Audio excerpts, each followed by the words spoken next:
Welcome to the deep dive. Today, we're getting into something really key for sounding natural in English. It's not just the words, but the actual music of the language. Okay, let's unpack this. Exactly. And when we say music, what we're really talking about are, well, three things: stress, rhythm, and intonation. The difference between sounding like a textbook and actually having a flowing conversation. Right. What's really interesting is research actually shows that getting these wrong, especially intonation, causes a huge amount of confusion, sometimes even more than getting a word wrong. It's fundamentally about how you say something. How you say it, not just what. That's huge. So, okay, let's start with stress. We know words have that one syllable that gets more punch, louder, longer, maybe higher pitch, like important. Yeah, exactly. But how does knowing that help in like a real conversation, especially in a whole sentence? Great question. Yeah. Because it's really about guiding your listener. In a sentence, we stress the words carrying the main message. Think about, I want to learn English. You're highlighting want and English. Yeah. It tells the listener, okay, focus here. This is the important stuff.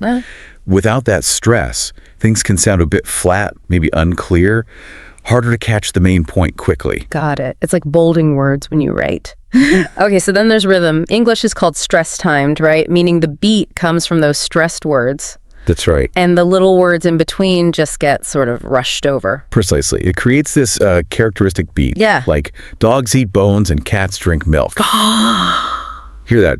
Die, die, die, die, die, die. It's a pattern. Yeah, I hear it. And getting that rhythm down, well, some studies suggest it can boost perceived fluency quite a bit, maybe even up to 30% for non-native speakers. It's like this underlying code. Yeah. Once you tap into that rhythm, your speaking just flows better, and people understand you more easily too. Wow, 30%, that's significant. Okay, and the third piece, intonation. This is the one I find really fascinating. The melody, right? Pitch going up and down. Exactly, the melody. Yeah. And this is where emotion and subtle meaning come in. It really changes things. I remember saying something meant as nice, but my intonation went down, sounded almost sarcastic. Oh, totally. That happens. It just shows how powerful intonation is. Yeah. Same words, different tune, totally different message. Take, you finished the challenge. Say it with the pitch falling.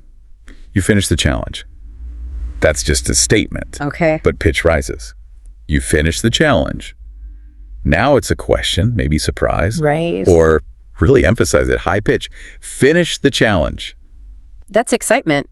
It's huge for avoiding misunderstandings, like the one you mentioned. So, okay, we understand stress, rhythm, intonation are crucial. How can listeners actually start using this, start improving? Good question. Let's talk practical steps. 3 main techniques come to mind. Okay. First, just listen and mimic. This really trains your ear to pick up on that melody.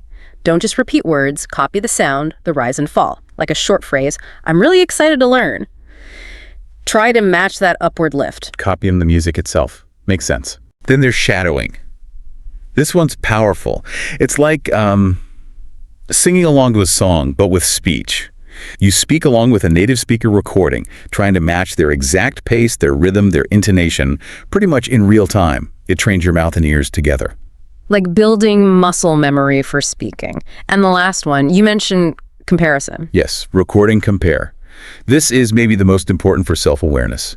You have to become your own detective. Record yourself saying a phrase or sentence, then listen back to the original speaker, then immediately listen to your version. So you hear the difference right away. Exactly. Ask yourself, is my melody the same? Did I stress the same words? Is my rhythm similar?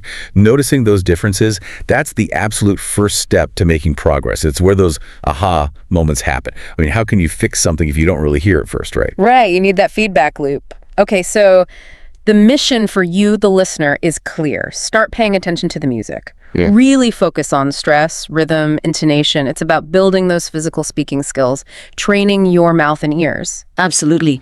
And just remember, it's a journey. It's about making steady progress, not being perfect overnight.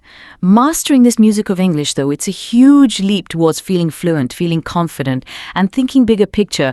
It's about connecting better, being understood clearly, and actually, enjoying the conversations you have. You can definitely do it.